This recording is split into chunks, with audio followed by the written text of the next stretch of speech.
இன்றைய நற்செய்தி வாசகம் மத்தேயு எழுதிய நற்செய்தி 12ஆம் அதிகாரம் இறைவசனம் 14-21 முடிய. பரிசேயரோ வெளியேறி இயேசுவை எப்படி ஒழிக்கலாம் என அவருக்கு எதிராக சூழ்ச்சி செய்தனர். இயேசு அதை அறிந்து அங்கிருந்து புறப்பட்டு சென்றார். பலர் அவருக்கு பின் சென்றனர். அவர்கள் எல்லாரையும் அவர் குணமாக்கினார். தம்மை குறித்து வெளிப்படையாக பேச வேண்டாம் என அவர்களிடம் அவர் கண்டிப்பாக சொன்னார். இறைவாக்கினராகிய எசாயா உரைத்த பின்வரும் வாக்குகள் இவ்வாறு நிறைவேறின.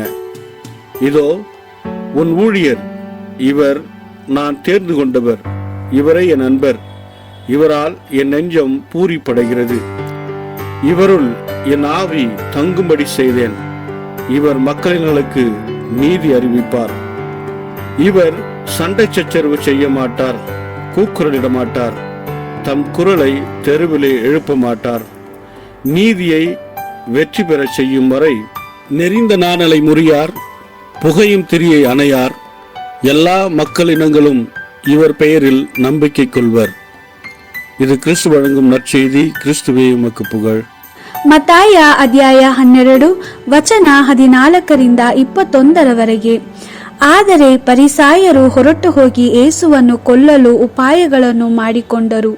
ಪರಿಸಾಯರು ಏನು ಮಾಡುತ್ತಿದ್ದಾರೆಂಬುದು ಯೇಸುವಿಗೆ ತಿಳಿದಿತ್ತು. ಆದ್ದರಿಂದ ಆತನು ಆ ಸ್ಥಳವನ್ನು ಬಿಟ್ಟು ಹೋದನು. ಅನೇಕ ಜನರು ಆತನನ್ನು ಹಿಂಬಾಲಿಸಿದರು. ಆತನು ಎಲ್ಲ ರೋಗಿಗಳನ್ನು ಗುಣಪಡಿಸಿದನು. ಆದರೆ ತಾನು ಯಾರೆಂಬುದನ್ನು ಬೇರೆ ಜನರಿಗೆ ಹೇಳಬಾರದೆಂದು ಆತನು ಜನರನ್ನು ಎಚ್ಚರಿಸಿದನು. ಪ್ರವಾದಿಯಾದ ಯೆಶಾಯನು ಹೇಳಿದ್ದನ್ನು ನೆರವೇರಿಸುವುದಕ್ಕಾಗಿ ಯೇಸು ಇವುಗಳನ್ನು ಮಾಡಿದನು. ಯೆಶಾಯನು ಹೇಳಿದ್ದೇನೆಂದರೆ, ಇಗೋ ನನ್ನ ಸೇವಕನು, ನಾನು ಆತನನ್ನು ಆರಿಸಿಕೊಂಡಿದ್ದೇನೆ, ಆತನನ್ನು ಪ್ರೀತಿಸುತ್ತೇನೆ, ಆತನನ್ನು ಮೆಚ್ಚಿದ್ದೇನೆ, ಆತನ ಮೇಲೆ ನನ್ನ ಆತ್ಮವನ್ನು ಇರಿಸುವೆನು. ಆತನು ಜನಾಂಗಗಳಿಗೆ ನ್ಯಾಯವಾದ ತೀರ್ಪು ಮಾಡುವನು.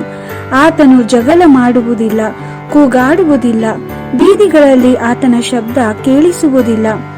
ಬಾಗಿ ಹೋದ ದಂಟನ್ನು ಆತನು ಮುರಿಯುವುದಿಲ್ಲ, ಆರಿ ಹೋಗುತ್ತಿರುವ ದೀಪವನ್ನು ಆತನು ನಂದಿಸುವುದಿಲ್ಲ.